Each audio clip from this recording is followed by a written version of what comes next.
What's up, guys? Welcome to the Yazmatic show. This is our first episode. I'm going to go through some things before I introduce my guest for the channel, and then we'll go from there. So I have started a new channel. For those of you who don't know, for podcasts, reactions, and vlogs and whatnot. So today I'm going to be doing my first podcast. I come from England. I'm currently living in Vancouver. I'm a DJ, and I'm very into music. So I decided that I wanted to start a channel that reflects that in a sense, and do podcasts. So I thought the first episode we do today would be a podcast. I'm here with my guest, Rachi. Yo, what's up? How you doing? He's actually an upcoming artist over here, living in Vancouver. So we're just gonna get into it. I'm gonna ask a couple questions, and then we can just go from there. So, Yes, sir. how did everything start? Where did you get your first passion for music? I was pretty young. I used to listen to a lot of rap growing up, like most people do. And I think I was around 13 or 14 when I started to just freestyle over beats and play around with music. And then growing up, in my teenage years, I actually got really into classical music for a bit, and I studied classical music and like traditional music from different cultures around the world, from the Middle East and from like Asia and stuff. And it all culminated in me dropping my first track sometime in 2019. Okay. And yeah, and then I've just been plodding along since then. So what kind of music do you say your genre is? You know, what kind of genre is your music? I'm not really enclosed in the genre, you know. Like, if it sounds good, I'll fuck with any kind of music. I mean, predominantly right now I'm making like trap. Trap. Yeah, So like trap hip hop shit. trap kind of. Yeah. Okay. But yeah, I'll do anything as long as it feels right. Okay. So who would you say you get your inspiration from? Oh, the list is huge, bro. J. Cole, Kendrick, Tupac, XXXTentacion, Playboy Cardi, like everyone. ASAP Rocky, ASAP Ferg, Lil Pump. Like, it doesn't matter. Kanye. I'll listen to everybody, and you know, some people are really strong lyrically. Some people have an amazing flow. Some people just hit the beat in the right way. Some people can fuck their voice up in a way that makes it sound dope. Yeah. Yeah. So it's No, I feel that. Yeah. Like, so you've been doing this for a couple years, Yeah. and what's the final goal for you? Is this your main kind of forte? Is this what you want to do? You want to be in music, or is there something else you want to do on the side as well as doing this? Like, what's kind of your interest, your final, you know, like, let's say 5 years from now, where do you want to be in the industry? I definitely want to be able to live off my music. I definitely want to be touring, you know, getting 50 grand, 100 grand per show type thing going on. Yeah, I'd love to have music out that really hits people in the heart. I think above all else, if I can reach a few million people and they really feel that music and it helps them heal from their pain, that's the biggest thing for me. Yeah. So you'd say that you channel your emotions into your music, essentially. For some tracks, yeah, but like I also make club bangers and, you know, just like funny music, just us fucking around in the studio having fun, right? Like, not everything has to be so serious. But recently, yeah, I've been trying to put my feelings into my music because I've been going through a lot of shit. Got some of that in your feelings music. Exactly. I've been there, boy. Both. So where does the inspiration come from? Like, where does that emotion stem from? Where, so you said you have emotional music. So what does that, is that from kind of breakups, makeups? Yeah, it's been fuck ups, right? Like, they out here playing games with your heart, with your head. Oh, 100%. Right? It's like that sometimes. So, you know, and they don't even realize it, how much they're jerking you around, or maybe they do and maybe they enjoy it. You know, I really don't know how you can be so blind to behavior, but it's like that sometimes. 100%. I mean, I think we live in a generation where they belong to the streets. No, like, well, not, you know what it is? I think we live in a generation, yeah, I mean, we live in a generation where Yeah. it's very hard to find the right kind of people who have an old-fashioned sense, you know? Society's changed a lot in modern times. Yeah. And I feel like that's why these things kind of happen.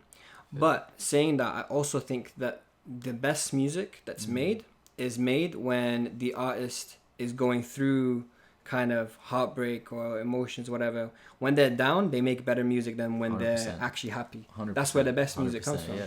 You see, it's like that. like personally, I look at Bryson Tiller, and I compare his two albums, for example. And he's got Trap Soul, and then he's got his 2017 album that came out 2 years later. And in Trap Soul, it was an absolute banger, and it's more about how he wasn't with his girl, and he was, you know, in a breakup and emotional and stuff. And that album was a banger. Now 2017 comes by, and the album's still good, and I still like the songs on there, but I don't feel as though there's as much emotion in there, because during this time he's kind of back with his girl and he's happy. You know, understand what I'm saying? Yeah. You look at someone like, you want to talk even bigger, you look at someone like Drake. Right. Every single song that he makes, like most of the songs that he makes, which are in his feels, are about a different girl. Yeah. Each one is about a different girl. It's true. Man's enjoying himself up there. Yeah, so you know, like he's the prime example of someone who puts his emotions into his music. And I feel as though if someone that big can have issues in his relationships and the people in which he interacts with, then what hope is there for the rest of us? Do you know what I mean? Like, so like at the end of the day, you know, like I feel as though it's kind of like, you know, if you got belief, God has a plan for you, you know? Yeah. And like, I feel that. Yeah, I mean, you told me that earlier. I mean, do you know what I mean? Like God has a plan for you. So I don't feel as though you should be so, you know, like negative. And you know, people channel their emotions in a different way. You being an artist, you like to channel your emotions through your music. That's true. Yeah. Exactly. Yeah. So you know, people do that in different ways, and I feel like music is one of the best things to do. Even me, when I go through whatever I have to go through, I like DJing as a DJ and distracting myself that way, and because, you know, like it just kind of takes me away from the real world for a second, and I can just indulge in the music. Yeah. I feel like being an artist as well, correct me if I'm wrong, it's an intimate thing to go out there and, you know, put yourself out there, and you're basically showing your emotions on a microphone. And I always say this because, you see, me personally, I produce music, and I've worked with some upcoming artists, and the thing that I find most is the fact that some artists will come, especially the singers, they'll come and they'll be nervous. They'll be nervous because it's something that, you know, it's intimate, and I feel as though, you know, sometimes you gotta have that reassurance and be like, listen, take your time, take a breath, and then go into it. Because as an artist, I feel as though you need to be in a calm state of mind to be able to actually put out your emotion. You understand? So although you're going through these emotions, you have to also have none of those nerves. And I feel like you carry that well. You're a pretty confident person. Yeah. You know? You just gotta be yourself. I feel like also your emotional experience, what you're going through, whether it's at home with your girl, whatever, it doesn't matter. When it comes to doing your work and being who you are in the world, those are two separate things. And if you're comfortable with it and comfortable with having emotion, right, and being vulnerable, then you can be going through whatever fuck shit you're going through, but it's not gonna change who you are, right? You can always go through some shit like this, like, you know, let's say your girl is hot and cold with you, right? You can let it say, okay, I'm gonna act like this now to someone, I'm gonna be on some fuck shit. Or you can say, okay, this person is immature, they ain't grown, they are lacking in maturity. Like it's their problem, not yours, right? No, exactly. Then you can choose. I'm gonna stay cool. I'm gonna stay a dope person. I'm gonna stay emotionally mature, and I'm gonna continue having this level of emotional integrity. And I'm gonna carry myself like a king. Yeah. And you know, find a queen. I feel like exactly. That's a really good way to put it. But I feel like in this modern day and age, it's like people. A lot of people say they don't like to play games, but I feel as though it's kind of like if you're cold with someone, they're hot on you. Yeah. And then when you're kind of like putting in that effort, then they kind of go cold on you, and it's just kind of like a back and forth. It's like cat and mouse. Yeah. And the issue is, the pending issue is as well for most people, is the fact that saying you need to let go of something and then doing it are two different things. You know, it's so hard to do that because when you put like you emotionally invest yourself in someone, it's tough. And then so we try and find different ways of letting that out. And you know music is an outlet for artists. You know, like I still consider myself an artist, although I'm a DJ, produce. We still seen as artists, but then as artists, do you know what I mean? I feel like that's their best outlet, but that's also why you get the best music from them, because their emotions, you can hear it in the song. You understand? Like it's like they tell us, it's like storyteller. They're literally storytellers. So I was actually going to ask you, so EP wise, have you only dropped singles at the moment? I've only dropped singles so far, but I am. So how many singles out there at the moment? 3 are out currently. Okay. And then I have another. So you only recently started releasing. Yeah, exactly. Like okay. This last year.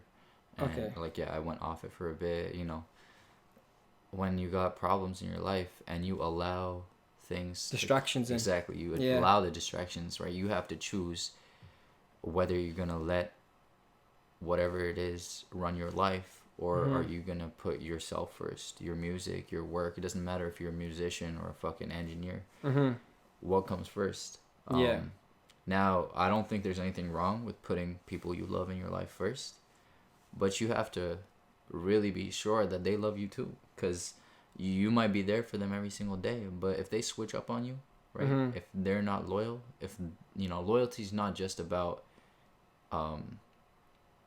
being for just one person. It's really about being for that person, being for them, right? Like being there for them, coming through for them when they need you. So here's my question for you. So do you think that the relationships in which you kind of have been in have kind of, would you say it's sometimes hindered your progress in the music? For sure, man. 100%. I think that a lot of the times, right, when you have your shit together and you've done the soul searching and you've done the self-development to say, okay, I want to make something of myself, I want to follow my passions, I want to, you know, kill this fucking industry, I want to kill music, I want to kill out whatever the fuck I do, and you know what it's like to go from point A to point B, right?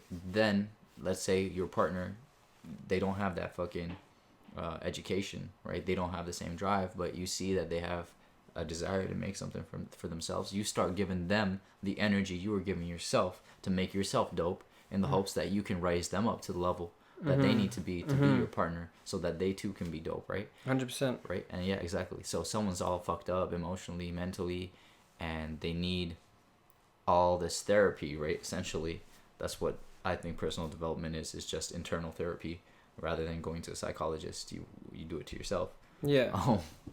And sometimes it's hard. I mean, sometimes no matter how hard you try to kind of distract yourself, or you know, try and ease that pressure and do your thing, it's hard when, as soon as you get time to yourself, then that's when it kind of hits you, you know. I did see, like, I saw a meme not too long ago, and I looked at it and it said, if you trained your ex to be better for the next person, right? And that hit me.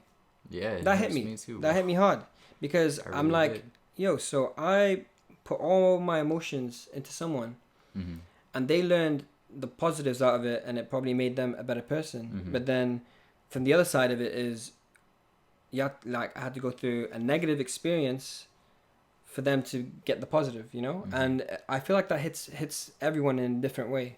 Yeah. And everyone has their past, and everyone has their issues, and although it makes you a better person coming out of it because you kind of know more warning signs and stuff, Mm-hmm. you've also made the person that you've emotionally invested in, if Mm-hmm. you know you're good and you're doing the right thing, a better person. Yeah. You And know? you don't get to enjoy the fruits of your labor. No. That's what it is. Yeah, it No. fucks you up, right? Because let's say you're out here, you fucking researching for this person. You're finding ways to help them be healthier. You're finding ways to help them cope with their issues.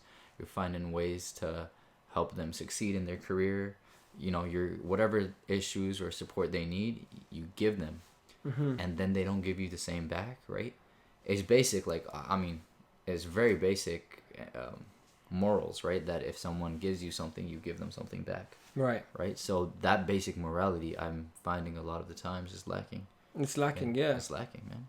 People are lacking that way. And do you feel that? So do you feel that motivates you now because of the past to go out there and put more stuff out and grind on your music and then let everything come as, you know, take everything as it comes kind of thing? It motivates me to just give to myself all the energy and effort you put into helping someone cultivate their life. If you gave it to yourself, imagine where you would be right now. I know I've spent years of my life giving to people who have done fuck all with it, right? If any of those people gave me back the same energy I gave them, I'd be a fucking billionaire right now. No questions asked. Like, no questions asked. All they did was maybe stop being a fucking alcoholic or something with that energy. Yeah. I'm like, so you got to focus on yourself first. Make yourself the priority. Make your success the priority, right?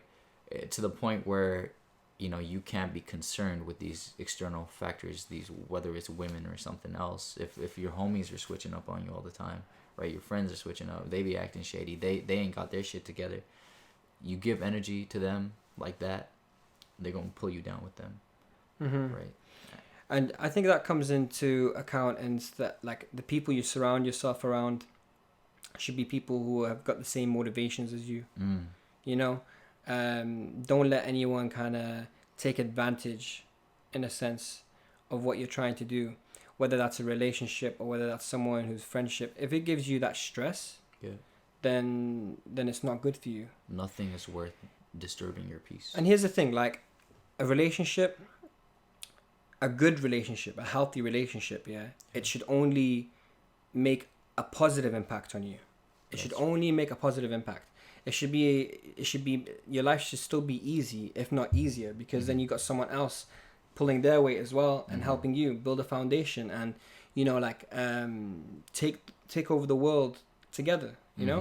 And I don't know what's kind of happened to that, and it seems to be the more the years go by, the generation kind of gets worse and worse and worse and worse and worse and worse and worse, you know.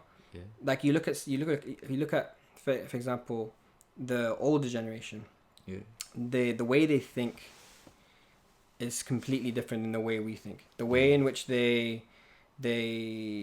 have their, you know, like their heads screwed on more. They know it's just more straightforward. People know what they want.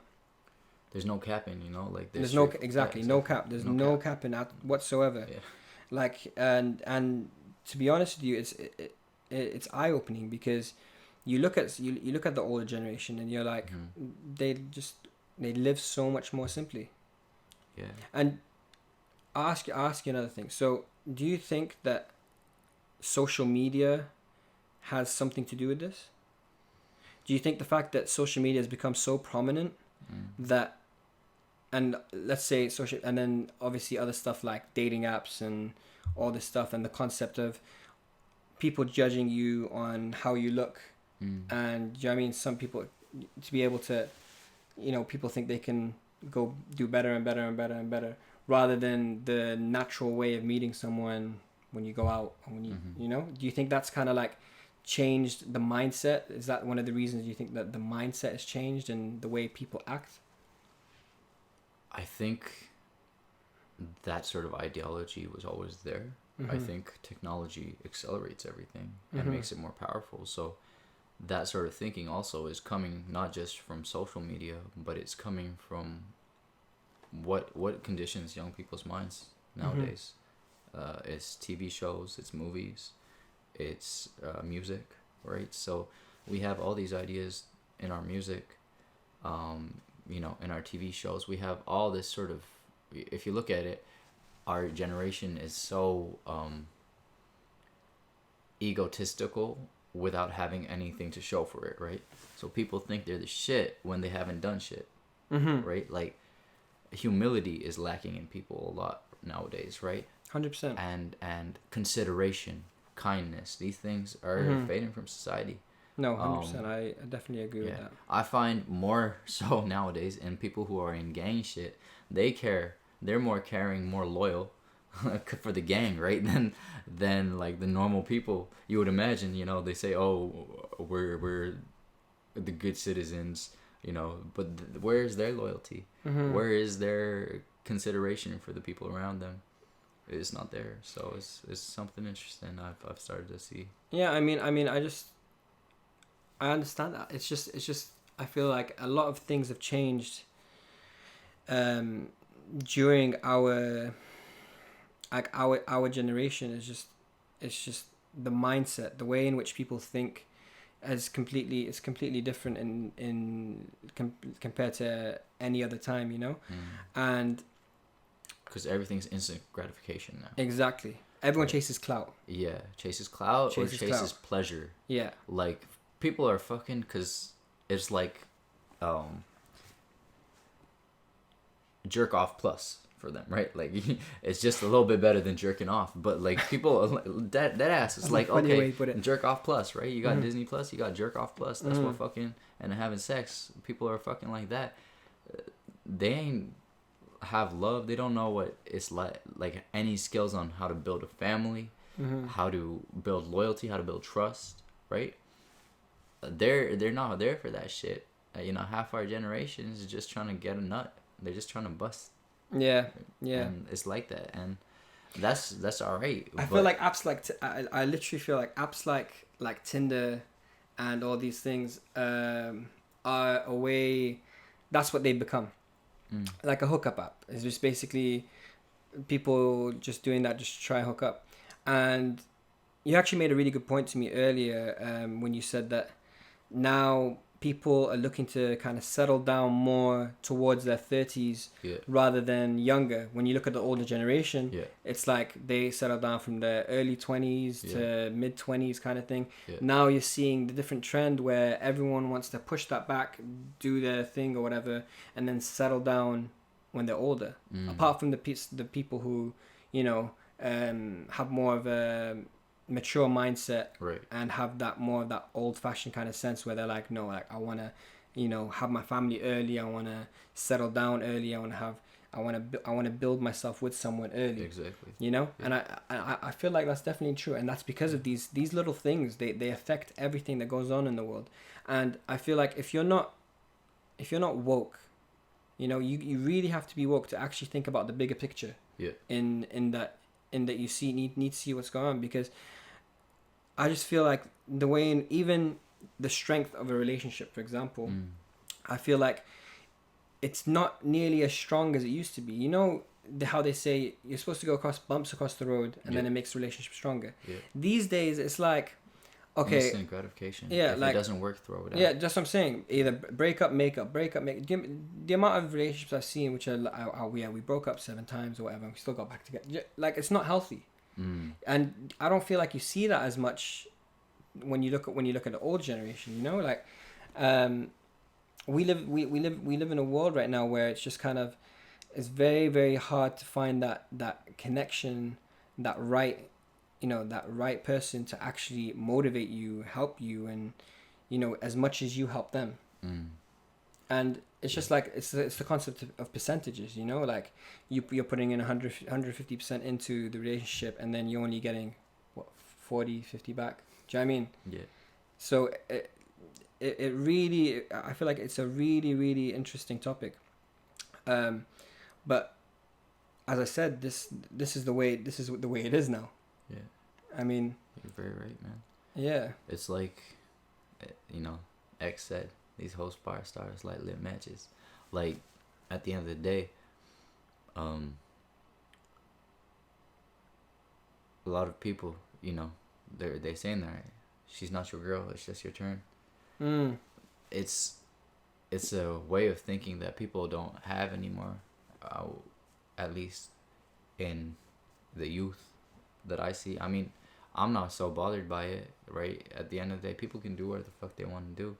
I just want, like, if you're coming to me, that you come, right? If you say you're about that ride or die shit, all I ask for it is be true, that you are about that ride or die shit. Yeah. And then, you know, 6 months later, you're like, oh shit, I didn't really know what ride or die meant. I thought I was about that shit, but no, actually, I'm just another thought. Actually, I just belong to the streets. Yeah, it's like, what the fuck? It's funny because that exact term, that she belongs to the streets, that came about because of the things that happened in this generation. Yeah. You know, like the man. And a lot of young men, I see them. A lot of young women too are recognizing that this is not the way forward. This type of thinking is toxic. This type of thinking is what is gonna destroy society. It's gonna destroy people. It's gonna, you know, if you are against hurting people, right? Like, I don't want to hurt nobody. At the end of the day, right? I might get angry. I might say some shit, but I fucking apologize. I'm not trying to hurt nobody. But I might do some other shit too. But, you know, it's, if you want to be a good person, make the world a better place, there's already enough suffering, right? Our ancestors been suffering. You know, why continue to build? Like, now they've created new systems to create more suffering, rather than say, hey, the old way wasn't working because of these reasons. So instead of getting rid of the problems, they're like, okay, let's make everyone engage in these problems and make it normal to be a fuck ass. You know, so it's pretty interesting. What direction our society is taking. Yeah, and I just feel like there's all these things coming out. You know, even like the most simple things, like memes. That's what Instagram's plagued with now. Yeah. And you read them and you're like, these things are true. Like, do you know what I mean? And the reason these things come out is because it happens to someone, and then obviously there's 7.8 billion people in the world. It's going to happen to other people too. And I feel like there's only a certain percentage of people who actually understand the fact that, you know, these things change. Like, this is happening right now, and it's hard. Like, you know, like, you want to be able to live a happy life. You only live one life. Yeah. You want to be able to live a happy life. You want to live with, do you know what I mean? You want to have someone, like, personally, you know what I mean? I don't want to have kids too old. Right. I don't want to be an old parent when my, do you know what I mean? Like, that's man. Me. Like, I'm turning 25 next month. Like, this time for me, so my parents, they had me by now already, and they were 25 and 23, right? So, and they're young, they're still young, and what I love about that is the fact that, you know, because they're young, the way in which they interact, or if there's an issue, they treat me more as if they're like an older sibling rather than a parent. So, you know, they'll advise me, but then they'll still let me make my own decisions for myself. Right. Yeah. You know, and I feel like, because then if you go and have a family, wait, like, you know, and wait for it. Yeah. Later on in life, the kid obviously grows up, they're gonna be like, oh no, oh, you're old, like, why would I listen to you? Do you know what I mean? I don't know about that, bro. I feel like at the age of 30, maybe that's like 30's okay. 30's okay, but yeah, 25. My mom had me when she was 26. Yeah. She was still too young. You have to have a certain level of emotional maturity. Right? Oh, 100%. And everyone matures at a different rate, right? So it's for me, the thing that's important is the psychological state and maturity of the person. Like, I would be fine with having kids tomorrow, sure. Yeah. But at the end of the day, I want to have my financial situation in a way that I 100%. Can support having kids. 100%. Don't get it twisted. So although I want that kind of earlier in life, I still want to be financially stable, Yeah. stable in my relationship, Yeah. preferably married. Yeah. You know, Yeah. like I don't. You know, You know, what I got Middle be. Eastern. Do you know what I mean? I Like, feel you, man. I feel you. but so for me personally, like, I just feel like there's the, it's like you said, the emotional maturity of people has kind of gone up. Like, people get more mature towards later in age. Yeah. You understand what I'm saying? Yeah. I feel like more people now want to be able to have fun for longer before they. Because now too, right? I think a major shift in our society is that a woman no longer draws her identity from her man. Oh, She draws 100%. her identity from herself. 100%. And because of that, it takes them a little while to figure out who the fuck they are, what they stand for, That's what they're about. that's a positive thing, you know. Yeah, and I I love love that too. I love an independent woman, 100%. Yeah. 100%. What I don't enjoy is like having two different standards, you know, like being feeling like the other person's invested in the relationship, Yeah. and then at one point they're just not, like, they're not invested, hot and cold. Yeah, exactly. You know, that is a thing here. That is literally a thing. It's a big problem. Yeah. And they call it like playing games. Like, playing games. if you don't play the game, Yeah. then you end up just losing out completely anyway. Because then you come off as, you know, like, you never want to come off as someone who's clingy or whatever. So then it's just like a game, back and forth, back and forth. Yeah, back and exactly. So, yeah, I personally think at this point in my life, after going through what I've gone through, I don't want to play the game at all. So I don't entertain. The second that type of shit happens, I'm like, peace out now. Yeah. Yeah, I just went through that recently. And yeah, you know, the thing is, why are you doing that, right? You have to question, why are you treating another person like this? Mm-hmm. What is it in you that makes you play this hot and cold game? Mm-hmm. You know, It's if like I were doing that, I know that I would be like, okay, I'm not certain about this person, or I'm trying to find the next best thing. Yeah. And I'm just keeping them around for, you know, just reassurance. in case. Yeah. I just want attention. Mm-hmm. You know, there's nothing in there that is for a good purpose. I had somebody try to twist it like they're doing me a favor. It's out of the goodness of their heart that they're. Doing. It's not you, it's me, kind of thing. It's like it's not you, it's me. That cliche. It's like but like I'm like, hold on. I'm not gonna fall for that shit. Yeah. Like, I wasn't born yesterday. Yeah. Yeah. Don't save her. She don't want to be saved. Yeah. It's just it's unfortunate, to be honest with you. I just, like, I feel like a lot of, like, you know, like, for me personally, I'm so simple-minded with things. Yeah, I understand. It's like, if I meet someone, I'll know exactly what I want. You know, and I'll make it clear. Like, do you know what I mean? I know what I want. That's it. Simple. And then I feel like the other side of it is when the other person you just don't understand, because you're just like, okay, so there's a connection. There's you know, there's everything that's right, but then what's holding you back, you know? And I'm a firm believer in, like, if you don't take the leap of faith, then how are you supposed to know? Exactly. How are you supposed to know? Exactly. You know? And the thing is, I can see where you're coming from, in that, you know, like, things like relationships, whatever, can be a distraction on what you're trying to do when you try and grind, because these things are in your mind all the time. And I feel like the best people, the best artists, they are so good at being able to channel their emotions just into music. Exactly. Just into music. Yeah. Like, they're 24 hours in the studio.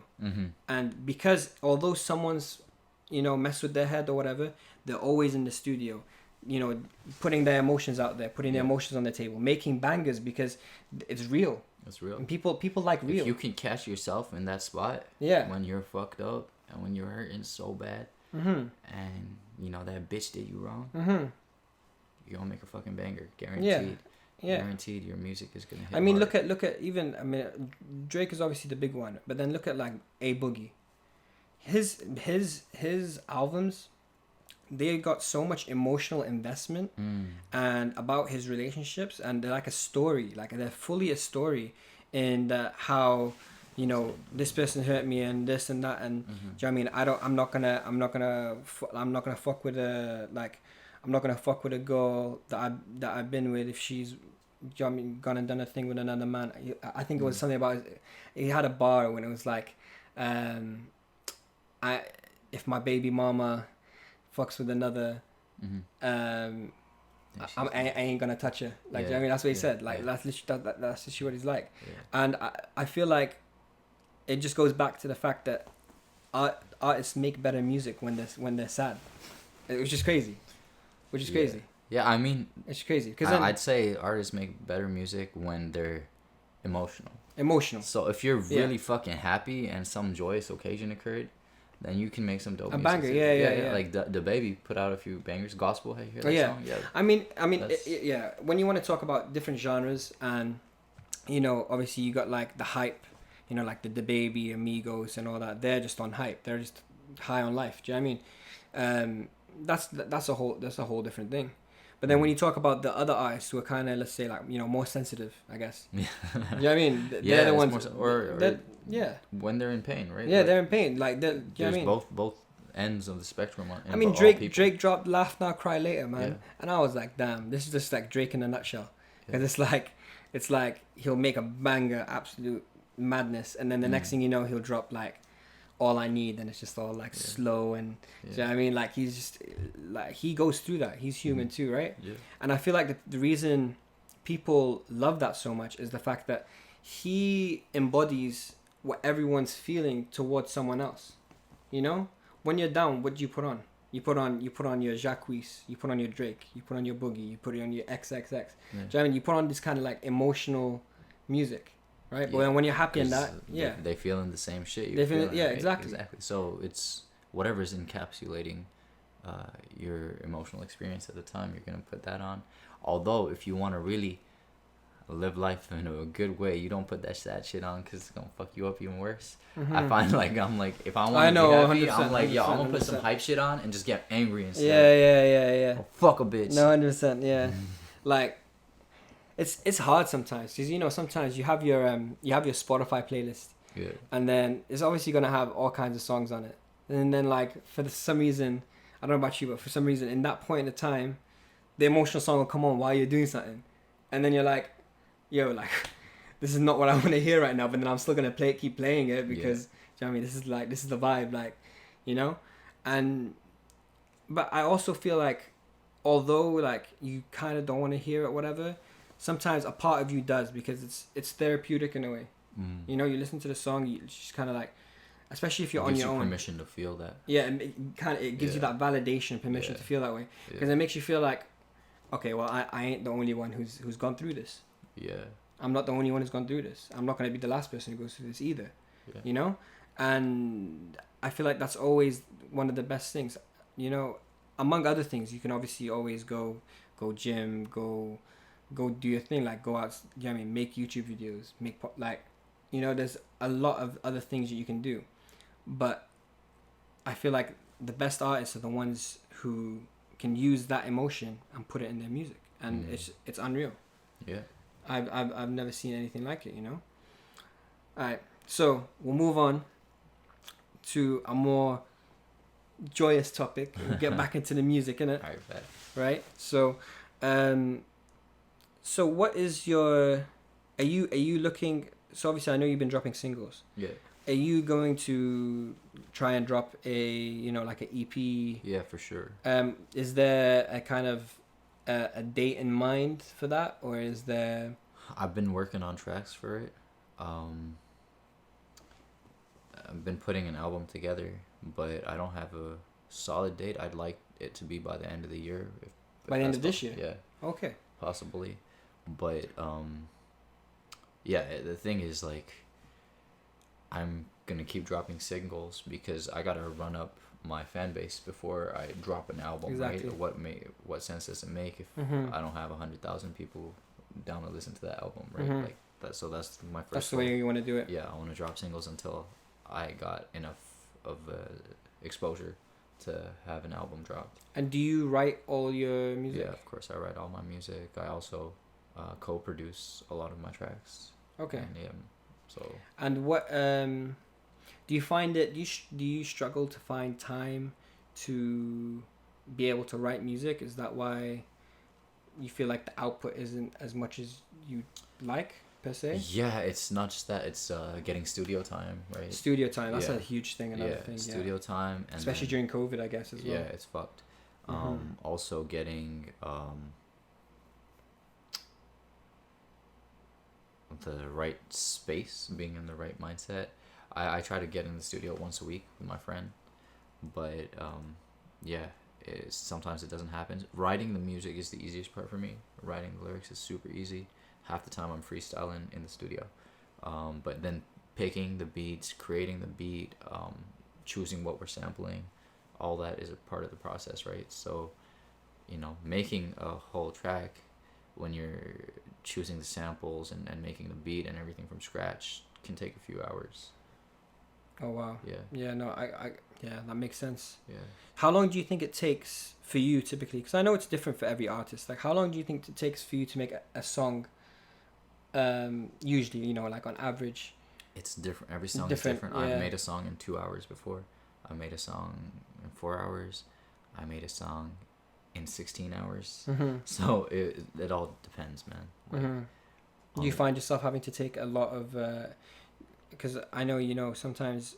Because I don't do a lot of retakes. Yeah, to be retake, that's what I'm honest. saying. Because I'm very much a perfectionist. Yeah. And I want a very particular sound. you wanted to make sure, it's like sounding on point, right? Yeah, exactly. And is the person who produces your beats? Do they do the engineering part of that Yeah. for you as well? Yeah. So that they engineer as well. Yeah, they're an audio engineer. Oh, nice. And then do they master it? They and all that? master it. They mix it. They do everything. Damn. And do you have to? And obviously you have to pay for that time, Yeah, right? I do. Oh wow. Yeah. So it's also a financial burden, right? Like Mm-hmm. making a song can take a few $100s. And are you doing anything for work at the moment?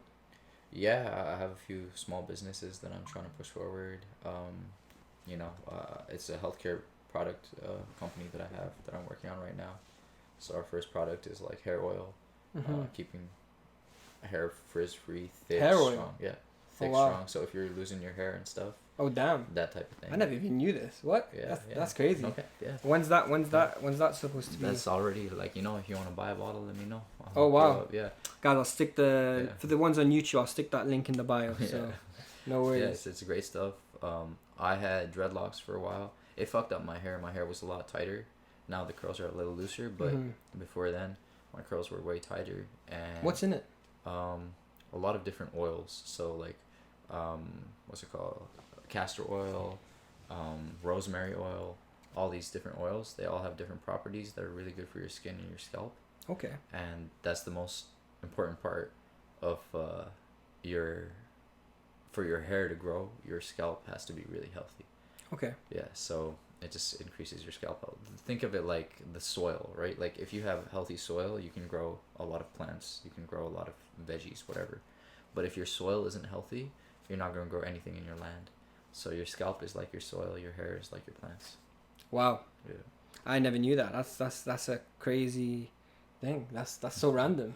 Yeah, I know. That's such a random thing. Like I've been trying to live a healthy lifestyle for a long time. Mm-hmm. Yeah. And yeah, because otherwise you're fucking depressed and you feel like shit, right? And if you're trying to be a solo artist, build everything from the ground up.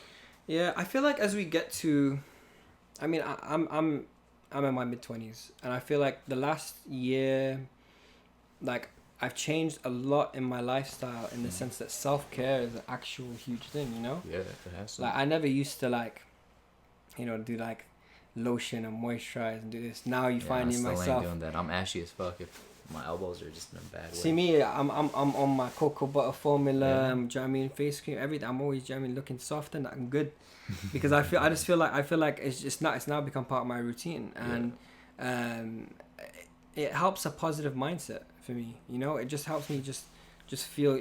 Sometimes you need to feel good about yourself. You know, they say that you need to love yourself first before you love anybody else. Right? God, so it's like that. yeah, so. And that is a constant process. You always need to be able to love yourself. So I feel like that kind of self-care does, help. And it's really important, especially because mental health is a huge thing. It's huge, man. Huge thing. every single person I know struggles Yeah. with their mental health. Yeah. Like every We've single all been person. we all been through it, you know. Like me myself, I get anxiety all the time, you know. Yeah. And I feel like I've developed that from the past. Like, Yeah, for sure. and I never used to have anxiety, and Yeah. now it's like, you know, it's more prominent because of the things that happened in the past. And I feel like, you know, doing these things, having a routine, waking up, you know, putting lotion or whatever, going to the gym, grinding, keeping myself distracted is the only way where my mind doesn't feel like it's going to go on a tangent. Because I feel like as soon as I get a moment where I'm just on my own, and if something's going on, I'll start thinking about that, and then it just puts me into like a negative mood, you know. And it's not the way to be. For sure, man. And when you start believing your negativity, you start believing your anxious thoughts that they're really gonna happen, things are gonna play out like this. This is reality. This is the truth. You're lost. like your whole life starts spiraling downwards. Yeah. Yeah. Exactly. So, you know, essentially, I just think that's really, really important. Also, during these times, it's probably going to be the last thing I say. You know, we're running up 46 minutes now. Ooh. So, during this time, it's been tough. I would say that quarantine and this whole COVID thing that's going on, I can't stress enough that I hope everyone's staying safe. And I hope you guys enjoyed the first episode of the podcast. Like, this is a Yazmatic show. We thought we'd do it on kind of a spontaneous vibe. Because you know what it is, we just got to start. And I thought it would be perfect. So, guys, make sure you check out Rachi's music. I'm going to stick that in the bio of the YouTube video. And what is how can they find you on Spotify? Just type in Rachi. So is RACHI. Yeah, and my latest drop was Aladdin. Yeah, so go check out Aladdin. It's a banger. And obviously I'm gonna put Rachi's Instagram in there as well. So go give him a follow as well. All right. Appreciate you guys for listening into the podcast. It's been the Yazmatic Show. Peace.